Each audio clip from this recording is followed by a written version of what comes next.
warahmatullahi wabarakatuh. Halo Sobat Eksyar, kembali lagi bersama saya Tufel Muhammad Yansa di Pose Podcast, podcastnya Ekonomi Syariah. Kali ini kita akan membahas suatu industri, di mana industri ini mengenai tentang asuransi syariah. Kita akan membahas bahwasanya asuransi syariah ini memiliki masa depan, yaitu asuransi syariah dikaitkan dengan teknologi.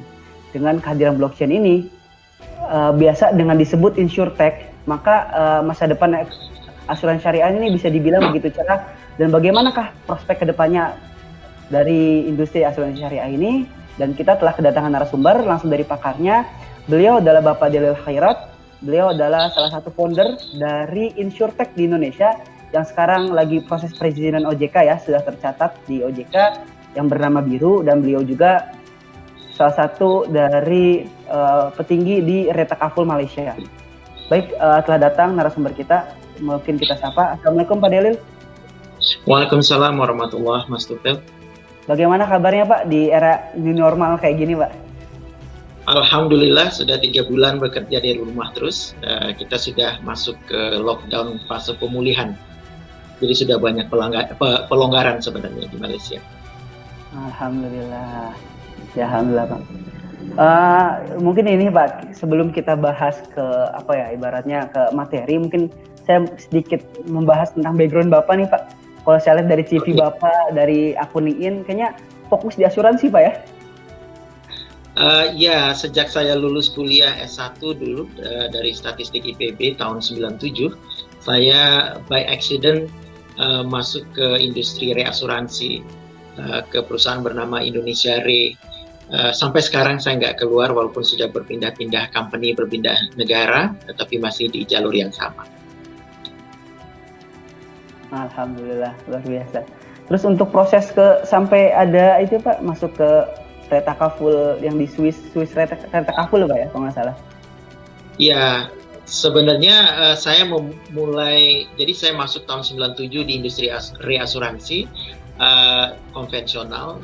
Kemudian pada tahun 2003, company saya waktu itu Indonesia Re berencana membuat divisi syariah Retakaful. Maka saya terlibat di situ, dan sejak itulah saya nyemplung ke area Retakaful, reasuransi syariah. Kemudian ya saya sempat pindah ke Bahrain, bekerja dengan perusahaan Retakaful bernama Hannover Retakaful milik Jerman. 3 tahun di Bahrain, saya ke Malaysia bergabung dengan sebuah perusahaan Retakaful lagi bernama ACR Retakaful milik Singapura dan Dubai dan Malaysia waktu itu. Kemudian 6 tahun terakhir saya bergabung dengan Swiss Re Retakaful, divisi syariah dari Swiss Re Reinsurance, perusahaan reasuransi dari Swiss. Kurang lebih seperti itu sejarah singkatnya Mas Tufel. Wah, Masya Allah sekali Pak ya, jadi udah berkelana ke beberapa negara ya untuk urusan asuransi syariah. Nah, by the way Pak, berhubungan dengan tadi banyaknya pengalaman Bapak di berbagai negara mengenai asuransi syariah, saya ingin bertanya Pak, mungkin insight Bapak mengenai perkembangan asuransi syariah saat ini Pak. Ya, asuransi syariah ini dan juga reasuransi syariahnya. Reasuransi itu asuransinya asuransi ya. Asuransi syariah itu memang industri yang masih muda sebenarnya. Company pertama lahir tahun 1979 di Sudan, Islamic Insurance Sudan. Sampai saat ini masih ada company-nya. Kemudian yang sejak awal tahun 80-an yang menjadi leading sebenarnya adalah Malaysia sampai saat ini. Sehingga Malaysia dianggap sebagai leaders untuk Islamic Finance termasuk asuransi syariah. Itu di awal tahun 80-an. Pertama asuransi syariah muncul di Malaysia kalau tidak salah tahun 83. Kemudian di Indonesia kita mungkin ada lag 10 tahun dari Malaysia. Kita mulai ada asuransi syariah, yaitu asuransi takaful umum dan takaful keluarga. Itu tahun 93. Gitu. Nah, tapi kalau dibandingkan dengan asuransi konvensional secara umum, asuransi syariah ini masih muda. Kemudian dari sisi besarnya portfolio juga masih sangat kecil. Kalau di Indonesia mungkin asuransi syariah ini baru mencapai 5% dari keseluruhan industri asuransi. Paling tinggi ada di Malaysia. Malaysia saat ini proporsi asuransi syariahnya sudah mencapai 17,5% dari keseluruhan industri.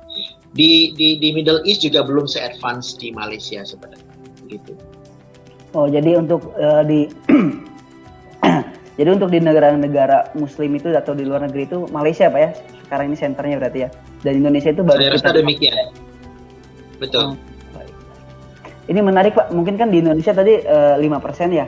Dan yang kita temuin juga mungkin para pendengar di sini juga merasakan salah satu sektor yang paling, misalnya masyarakat ini masih memiliki banyak masyarakat yang memiliki stigma negatif Pak mengenai asuransi syariah sendiri. Mungkin Bapak bisa lebih meyakinkan kepada kita dan para pendengar Posi Podcast ini bahwasanya apa sih Pak perbedaan mendasar dan yang menjadikan asuransi syariah ini ya benar-benar solusi dan berbeda dengan konvensional. Ya, jadi persoalan utama di kita di Indonesia terutama memang adalah literasi masyarakat kita yang masih sangat rendah terhadap keuangan, tidak hanya keuangan Islam, tidak hanya keuangan syariah, jadi termasuk banking, pasar modal dan asuransi atau insurance. Jadi itu memang menjadi tanggung jawab semua pihak sebenarnya untuk meningkatkan literasi itu. Nah, yang menjadi perbedaan utama dari asuransi syariah dan asuransi konvensional adalah bagaimana risiko itu dikelola. Jadi asuransi ini sebenarnya kan perusahaan atau industri yang mengelola risiko. Dan risiko itu adalah ketidakpastian akan terjadinya kerugian sebenarnya. Jadi ketidakpastian. Nah, ini yang dikelola oleh industri asuransi.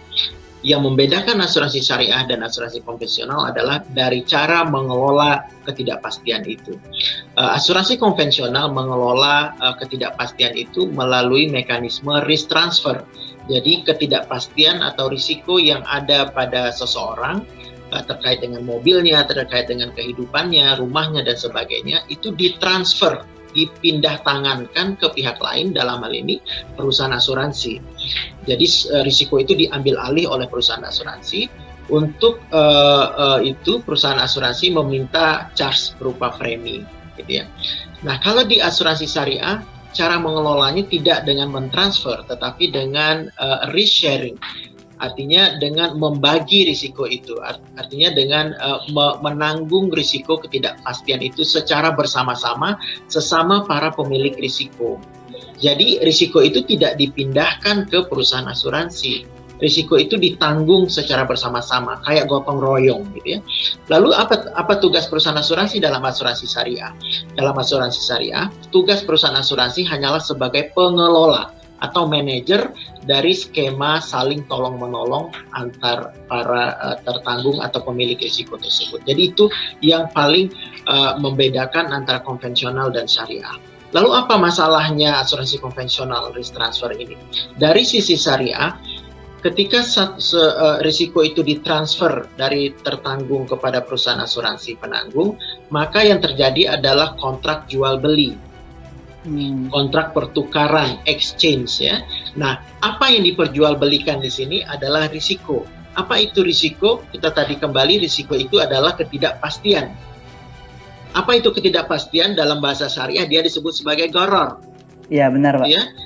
Artinya ketika kita bertransaksi asuransi konvensional, ketika gharar atau ketidakpastian itu dipertukarkan, maka kita sedang berdagang ketidakpastian.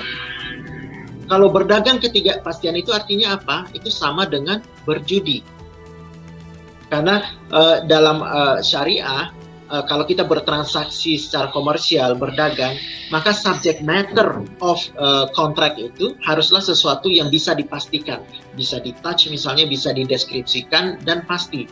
Tapi kalau ketidakpastian yang menjadi subject matter of contract atau transaksinya, dia menjadi seperti berjudi atau berspekulasi. Disitulah letak haramnya asuransi konvensional dari pandangan syariat Islam. Kurang lebih begitu, Mas Tufel. Siapa? Terima kasih atas penjabarannya. Jadi buat para pendengar ya bisa di-highlight lagi bahwasanya perbedaan jelasnya adalah antara risk transfer resiko dengan berbagi risiko, Pak ya. Sharing. Betul. Sharing. Ya. Seperti itu. Jadi mungkin buat para pendengar bisa disampaikan kepada teman-temannya lagi biar masyarakat kita makin percaya dan literasi keuangan kita ini makin menaik seperti itu. Baik, terus Pak, dalam poin-poin sekarang kan lagi trending ekonomi 4.0 Pak, inovasi semuanya menuju ke era digital ke 4.0 yang dimana salah satu poin dari 4.0 adalah adanya insurtech Pak. Ya, dari fintech juga ada fintech, ada blockchain, ada insurtech. Nah, mungkin bagi para pendengar Posi Podcast ini ada beberapa, saya juga masih awam Pak mengenai insurtech itu apa sih, apa beda dengan asuransi biasa. Mungkin bisa sedikit dijelaskan Pak sekilas mengenai insurtech.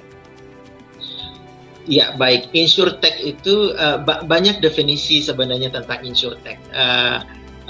Tapi definisi yang saya lebih suka dan lebih general adalah insurtech itu mencakup segala sesuatu inovasi teknologi, digitalization atau teknologi informasi yang diaplikasikan dalam industri asuransi. Apapun bentuknya, sebesar apapun itu, sekecil apapun itu, pokoknya semua inovasi terkait teknologi yang diterapkan di sepanjang supply chains atau value chains dari industri asuransi, baik dari pemasaran hingga klaim dan sebagainya, maka itu disebut sebagai insurtech. Nah, ada juga memang yang mendefinisikan insurtech itu lebih sempit. Misalnya ada yang mendefinisikan insurtech itu adalah pokoknya perusahaan asuransi yang menggunakan teknologi dalam mendeliver produknya. Tapi itu menurut saya itu adalah definisi yang terlalu sempit. Bagi saya insurtech itu adalah semua inovasi terkait dengan asuransi. Nah, jadi memang insurtech ini menjadi sangat hype sekarang ya, sangat hot menjadi topik karena memang pada dasarnya secara umum industri asuransi itu dianggap cukup terbelakang dalam hal penggunaan teknologi. Ini kalau dibandingkan dengan industri banking misalnya, sesama financial services, secara umum loh ya, ada juga perusahaan asuransi terutama yang multinasional yang punya capability teknologi yang sangat mumpuni. Tetapi secara umum across industry, asuransi itu termasuk terbelakang dalam menggunakan teknologi. Akibatnya adalah proses bisnisnya menjadi lambat, kemudian banyak kekacauan data dan akhirnya service level mereka kepada klien menjadi rendah. Akhirnya klien customer mereka menjadi tidak happy dan mereka juga jadi frustasi perusahaan asuransinya. Nah, insurtech ini sebenarnya hadir untuk menjawab persoalan ini, yaitu bagaimana caranya mengupgrade, mengimprove penggunaan teknologi bagi industri asuransi, yang nanti ujung-ujungnya akan membuat industri asuransi itu menjadi asuransi yang efisien dan juga akan membuat meningkatkan servis dan kepuasan bagi pelanggan asuransi. Kurang lebih demikian, Mas Taufil. Oke, siap. Jadi sebenarnya digitalisasi dari asuransi itu sendiri, Pak ya. Secara singkatnya pada seperti itu. Secara singkat, ya. Mungkin bisa Pak dikasih gambaran sedikit Pak mengenai contoh-contoh insurtech yang sudah ada, Pak. Dan sekilas teknis kerjanya mungkin sekilas aja, Pak. Iya, jadi menarik itu adalah insurtech itu adalah ide-ide insurtech itu biasanya kebanyakan ya datang justru dari orang-orang di luar asuransi. Wow. Gitu ya. Ini yang menarik. Jadi misalnya bisa datang dari orang yang aktif di teknologi space, atau bisa juga datang dari publik atau customer asuransi yang melihat ada something wrong dengan insurance value chains, atau yang merasa bahwa dia nggak puas dengan service yang dideliver oleh asuransi selama ini. Jadi ada semacam pain point yang dia ada problem yang dia pikir harus diselesaikan. Maka idea dari insurtech itu datang dari persoalan-persoalan itu. Oleh karena itu persoalan itu bisa jadi sebenarnya sangat kecil, lalu hadirlah solusi untuk itu. Nah, kalau kita lihat value change industri asuransi itu kan mulai dari riset, pengembangan produk di awal ya, kemudian marketing, kemudian ada proses underwriting itu analisa risiko, kemudian ada proses accounting, ada proses administration, finance, payment, kemudian ada proses claim, dan kemudian ujungnya ada reporting dan sebagainya. Nah, itu supply chains-nya. Nah, pada awal-awalnya insurtech ini banyak yang lahir dari sisi marketing, gitu ya.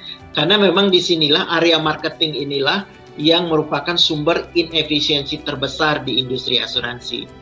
Nah, Karena lagi-lagi ini terkait dengan literasi publik yang kurang bagus terhadap asuransi, sehingga untuk bisa meyakinkan meyakinkan publik untuk bertransaksi asuransi atau ikut asuransi, maka perlu penjelasan yang agak panjang. Nah, perusahaan asuransi nggak mungkin lakukan itu, maka perusahaan asuransi menggunakan jasa pialang atau intermediary, orang tengah. Ada agen asuransi, ada broker atau pialang dan sebagainya, gitu ya. Nah, mereka ini tentu nggak gratis jasanya, mereka dibayar. Jadi broker dan agen itu bisa jadi mereka bisa dapat fees sekitar 15% hingga 25% dari keseluruhan premi dari asuransi, bahkan bisa lebih di kasus-kasus tertentu.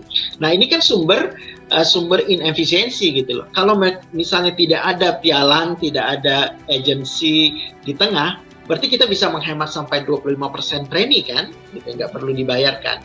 Nah, disinilah ide awal muncullah Insurtech, katakanlah gelombang atau generasi pertama itu menggantikan fungsi intermediary ini. Jadi mereka membuat katakanlah online intermediary yang jauh lebih murah daripada intermediary yang physical, yang seperti perorangan seperti itu. Nah, kemudian itu di awal-awalnya, kemudian barulah banyak insurtech yang lahir terkait di area supply chain yang lain, misalnya di area business processes, di area underwriting, analisa risiko, pengelolaan data, dari area klaim misalnya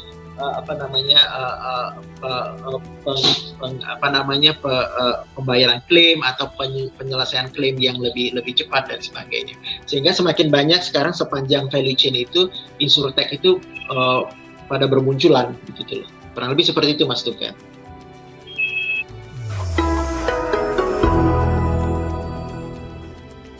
Menarik tadi bahwasanya Bapak memaparkan mengenai sejarah awal Insurtech itu hadir. Yeah. Nah, pada saat itu saya juga pernah mengikuti seminar dari OJK membahas tentang Insurtech. Bahwasanya yang saya dapat nih Pak, mungkin bisa dikasih pencerahannya, Insurtech itu memiliki skema bisnis yang niche market, artinya dia menyasar sektor-sektor yang tertentu. Contoh kayak ada perkumpulan komunitas sepeda, nah dia nyari teman berkumpul 10 orang buat mengasuransi sepedanya, dan nantinya jadi berbagi resiko gitu Pak. Mungkin bisa sedikit dijelaskan atau diberi gambaran pada kita Pak. Betul. Dan itu sejalan dengan penjelasan saya awal tadi bahwa ide Insurtech itu bisa hanya kecil-kecil saja gitu loh. Dan sepanjang value chain insurance itu, dan tidak harus ide Insurtech itu demikian megahnya dan bisa menyelesaikan semua persoalan. Enggak. Kadang cuma satu persoalan saja itu yang melahirkan ide Insurtech. Contohnya Laka yang Anda sebutkan tadi itu sebenarnya dari komunitas sepeda di UK gitu ya, bahwa mereka merasa bahwa kalau sepeda mereka yang mahal itu Brompton misalnya diasuransikan ke asuransi biasa tuh agak mahal. Nah, tapi ketika komunitas sepeda berkumpul, lalu mereka arrange skema risk sharing seperti asuransi syariah sesama pemilik sepeda, ternyata jatuhnya jadi lebih murah gitu loh, dan servisnya jadi lebih cepat juga, maka lahirlah Laka. Jadi kurang lebih memang demikian Mas, bagi proses lahirnya secara natural Insurtech itu begitu. Jadi pokoknya ada pain point, ada problem, lalu ide Insurtech datang untuk meresolve problem itu. Wah, menarik. Nah, mungkin buat para pendengar juga nih bisa jadi peluang nih. Bagi para pendengar yang lagi mau buka bisnis atau yang kepikiran mau berkarir di mana nih, masih ada banyak peluang Pak ya buat Insurtech ini. Tadi soalnya dia tentu saja, ya. Memecahkan masalah hal-hal yang terkecil. Lalu Pak, apakah Insurtech itu selalu berkaitan dengan blockchain Pak? Dikaitkan dengan blockchain atau nggak selamanya itu bagaimana Pak? Enggak, jadi blockchain ini topik yang lain juga gitu, yang lain lagi ya, terpisah dari asuransi, dari Insurtech. Jadi di awal-awal itu Insurtech tidak membawa blockchain. Nah, blockchain lahir semakin lama semakin populer. Salah satu aplikasi atau implementasi blockchain yang paling paling terkenal tentu adalah cryptocurrency. Iya, benar. Bitcoin ya. Tapi sebenarnya blockchain itu jauh lebih besar, lebih luas daripada cryptocurrency. Pada dasarnya blockchain ini adalah semacam inovasi yang sangat fundamental dalam teknologi dan juga dalam teknologi informasi, yang kalau ini terus berkembang dan terus diadopsi secara luas akan membawa perubahan yang sangat fundamental pada bagaimana kita melakukan bisnis, pada bagaimana kita bertransaksi, pada bagaimana banyak hal di kehidupan kita akan kita lakukan gitu. Jadi banyak yang menyamakan inovasi blockchain ini setara dengan inovasi internet itu sendiri. Anda bayangkan dunia sebelum internet dan setelah internet begitu berbeda, dan itu betul-betul semuanya berangkat dari inovasi internet. Banyak hal yang bisa dikembangkan dari internet. Nah, hal yang sama dianggap akan terjadi pula pada blockchain. Apa itu blockchain? Jadi blockchain ini adalah teknologi yang menawarkan mekanisme atau cara atau prinsip yang berbeda dalam mengelola informasi atau mengelola data. Mungkin kalau Anda aktif di IT, Anda mungkin tahu bagaimana database itu distrukturkan gitu ya, atau di setup. Jadi misalnya ada database yang sifatnya intinya centralized kan. Jadi misalnya perusahaan itu yang mengelola banyak data, mereka akan punya server, misalnya server besar yang mengelola data, kemudian terminal-terminal itu PC-PC itu akan mengakses data di server begitu. Nah, jadi pada dasarnya pengelolaan data itu jaringannya itu dan datanya itu dikelola secara terpusat, centralized. Nah, apa yang ditawarkan oleh blockchain adalah bahwa network jaringan dan data itu dikelola secara distributed, secara tersebar, menyebar. Oleh karena itu, blockchain juga disebut sebagai distributed ledger technology. Distributed ledger technology. Misalnya begini, kalau Anda bertransaksi dengan bank dan bank itu tidak menggunakan blockchain, dia menggunakan menggunakan centralized database, maka data itu sepenuhnya dikelola oleh bank, begitu ya. Verifikasi juga dilakukan oleh bank itu sendiri yang punya akses ke database itu. Tetapi ketika menggunakan blockchain, data itu tidak lagi hanya diakses oleh satu pihak, tetapi data itu bisa diakses oleh publik yang punya capability atau akses tertentu, dan data itu bisa diverifikasi oleh publik, oleh community begitu. Nah, tapi tentu tidak semua orang di publik itu bisa mengeksekusi data itu atau bertransaksi dengan data itu, karena hanya orang-orang yang punya kode tertentu saja bisa mengeksekusi data itu. Tapi untuk verifikasi, publik bisa melakukannya di komunitas blockchain, di komunitas crypto. Nah, itulah yang disebut sebagai proses mining sebenarnya dalam blockchain. Nah, jadi konsekuensi lanjutan dari blockchain ini diterapkan di berbagai industri, termasuk di industri asuransi, adalah bahwa data itu menjadi public domain, tersimpan di banyak tempat, begitu ya. Tidak hanya di satu tempat, gitu. Data itu ada replikasinya di banyak tempat, sehingga data itu menjadi lebih secure kan? Karena kalau hilang di satu tempat masih ada di tempat yang lain, begitu. Kemudian data itu nggak bisa dihack atau sulit sekali dihack, karena data itu sudah berada di banyak tempat. Maka kalau mau ngehack satu harus dihack semua tuh. Okay. Kalau misalnya kita nggak bisa hack semua, yang satu ini dianggap ini jadi data yang corrupted, berarti yang satu ini yang nggak benar, yang lain benar nih, gitu ya. Beda dong sama yang centralized tadi. Centralized tadi, kalau bank kita itu dihack servernya habis semua.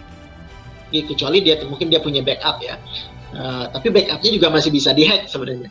Nah, kalau dengan blockchain ini dia jadi tersebar, distributed, jadi susah sekali dihack gitu. Kemudian biaya, lagi-lagi biaya. biaya mengelola data di environment blockchain ini jauh lebih murah daripada mengelola data secara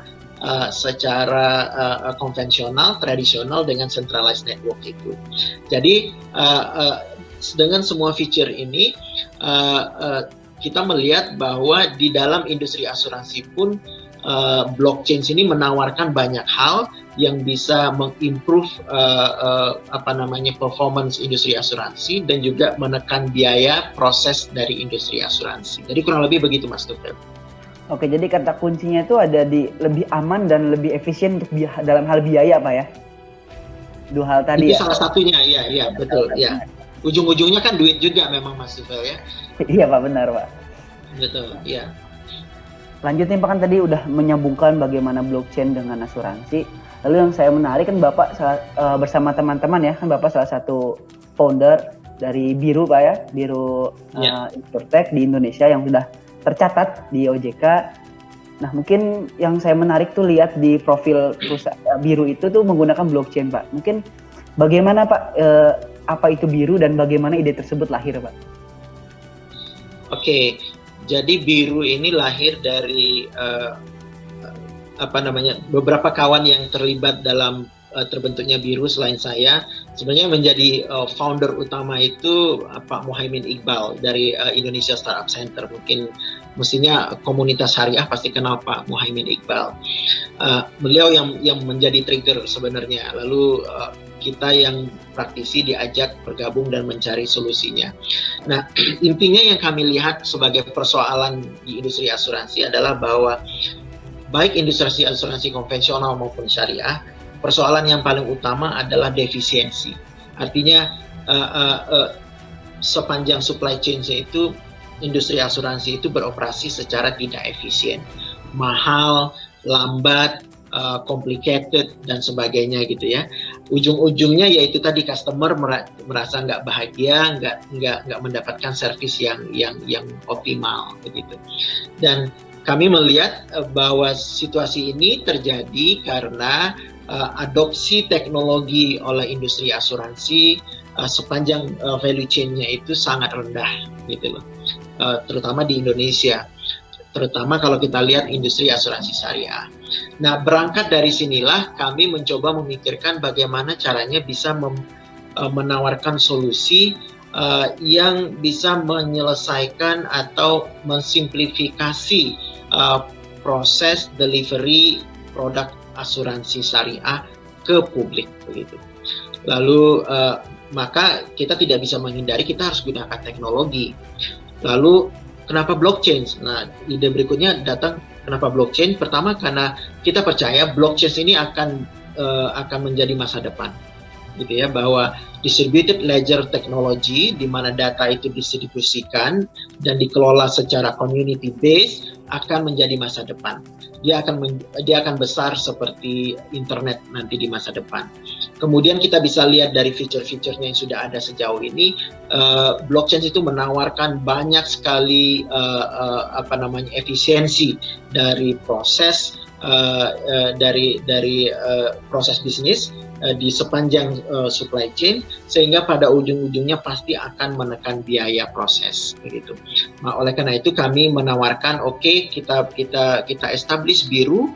Biru ini adalah singkatan dari berbagi risiko universal, dan di mana ide kami adalah menjadi solusi bagi industri asuransi syariah untuk mensimplifikasi proses bisnis industri asuransi syariah, dan kami Biru siap untuk berkontribusi di sepanjang value chain industri asuransi dan industri asuransi syariah.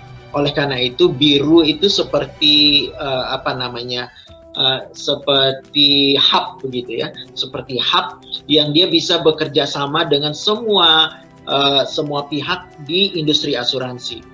Jadi dia bisa bekerja sama dengan tertanggung langsung atau peserta, dia bisa dengan pialang, dengan intermediary, agen, dengan perusahaan asuransi, dengan perusahaan reasuransi, dengan pihak-pihak yang lain. Jadi dia berada di tengah-tengah, dia menjadi fasilitator agar komunikasi proses bisnis yang melibatkan semua mereka ini menjadi lebih efisien, lebih cepat dan lebih murah, dan lebih aman juga, begitu. Nah, itu yang sedang kami kerjakan. Saat ini kami sedang mengerjakan pilot project pertama yang itu tadi melibatkan bank, lender, asuransi syariah atau banking, kemudian asuransi syariah, kemudian juga melibatkan reasuransi syariah dari luar negeri, dan kami berada di tengah-tengahnya. Mudah-mudahan proyek ini bisa selesai tahun ini dan kita bisa launch ke publik, walaupun saat ini kita belum dalam posisi untuk mendisclose lebih banyak mengenai proyek itu. Demikian Mas Tufel.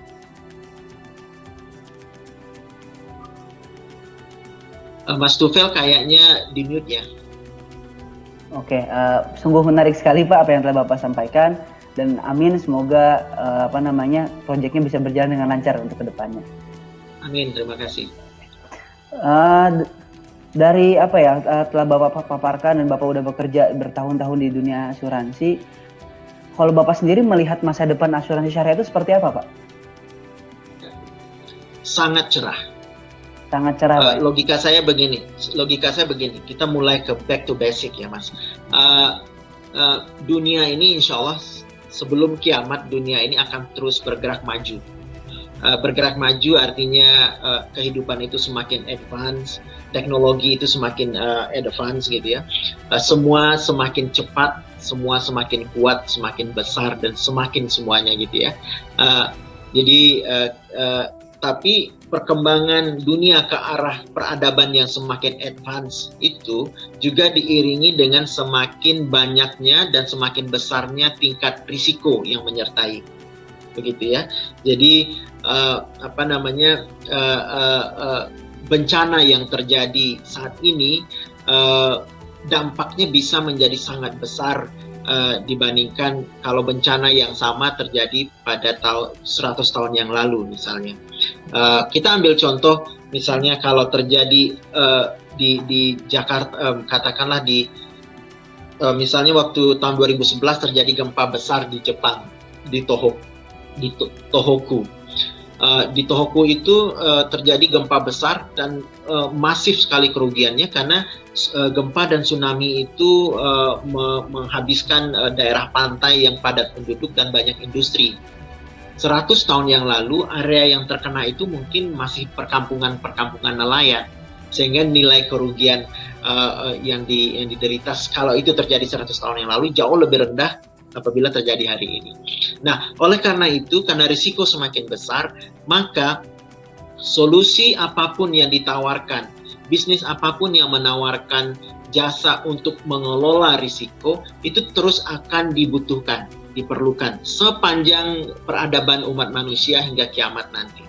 Bahkan kebutuhan akan bisnis atau pihak yang mengelola risiko itu akan semakin besar dan semakin besar, kian hari akan semakin besar. Jadi dengan demikian industri asuransi konvensional maupun syariah akan tetap cerah masa depannya. Hanya saja bagaimana service itu di-deliver itu mungkin akan berubah, dan teknologi melalui insurtech apapun itu sebenarnya tidak menghilangkan, tidak mengeliminasi keberadaan atau eksistensi dari bisnis yang mengelola risiko. Dia cuma mendisrupsi dan merubah bagaimana servis itu dikelola atau dideliver. Jadi kurang lebih seperti itu Mas Tufel. Oke, tadi kan menurut Bapak bahwasanya masa depan asuransi syariah ini masih sangat cerah Pak ya untuk kedepannya. Nah, berhubungan dengan para pendengar Pose Podcast ini, rata-rata mayoritasnya mahasiswa Pak, mahasiswa ekonomi syariah. Mungkin Bapak bisa sedikit kasih gambaran Pak mengenai berkarir di dunia asuransi seperti apa, lalu modal-modal yang harus kita siapkan setelah step-stepnya Pak, biar siapa tahu dari para pendengar ini ada yang ingin dia bekerja di dunia asuransi, seperti itu Pak. Mungkin bisa sedikit dijelaskan. Ya, bagi teman-teman yang saat ini sudah belajar di area ekonomi syariah atau ekonomi Islam, maka saya ucapkan selamat, Anda punya masa depan yang cerah sebenarnya, begitu ya. Bagi saya agar Anda bisa sukses di di masa depan, satu-satunya terkait yang harus Anda pastikan itu adalah mengenai attitude Anda sendiri sebenarnya. Bahwa setiap orang itu harus punya attitude atau mindset, lebih tepatnya mindset yang memang cocok untuk masa depan, gitu ya. Mindset masa depan itu adalah mindset bertumbuh atau growing mindset atau growth mindset, gitu ya. Jadi Anda harus mempersiapkan diri Anda untuk tetap bisa bertumbuh, berkembang setiap hari di masa depan, dimanapun Anda berada, apapun peran Anda, walaupun Anda tidak lagi sebagai siswa atau mahasiswa, tetapi Anda harus punya mindset untuk berkembang, gitu. Artinya mindset berkembang artinya Anda tetap siap belajar sepanjang waktu. Jadi pekerjaan Anda tidak lihat hanya sebagai amanah untuk diselesaikan lalu terima gaji, tetapi lebih dari itu dilihat sebagai sarana untuk belajar dan mengembangkan kualitas dan kapasitas diri.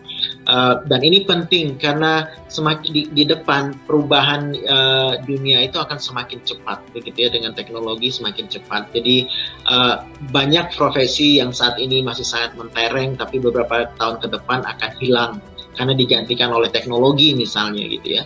Nah, ini menuntut semua orang manusia untuk memiliki mindset yang terbuka, untuk terus tumbuh dan berkembang dan berubah, gitu ya. Karena perubahan adalah satu-satunya hal yang kekal di masa depan, begitu ya. Jadi itu yang paling penting. Dan banyak aktivitas pekerjaan yang selama ini dikuasai oleh manusia akan digantikan oleh mesin. Itu adalah fakta dan kita sudah rasakan sekarang. Jadi kita harus tetap siap-siap untuk situasi itu, bahwa kita harus memperkuat kemanusiaan kita dan terus mempertahankan, mengembangkan area mana di mana kita sebagai manusia tetap bisa terus berfungsi dan bermanfaat, sehingga kita tidak dikalahkan oleh mesin sebenarnya. Karena bagaimanapun manusia itu punya sesuatu yang tidak bisa diganti oleh mesin. Seperti itu, Mas Tufel. Siap Pak, terima kasih. Jadi begitu ya para Sobat Exyar, berikut tips-tips dari Bapak Delil selaku yang sudah berkecimpung di dunia asuransi selama bertahun-tahun dan lebih dari satu negara, bahkan di berbagai negara, seperti itu. Mungkin Pak cukup sampai di sini dulu diskusi kita kali ini. Mungkin sebelum ditutup ada kata-kata terakhir atau pesan-pesan terakhir Pak buat para pendengar.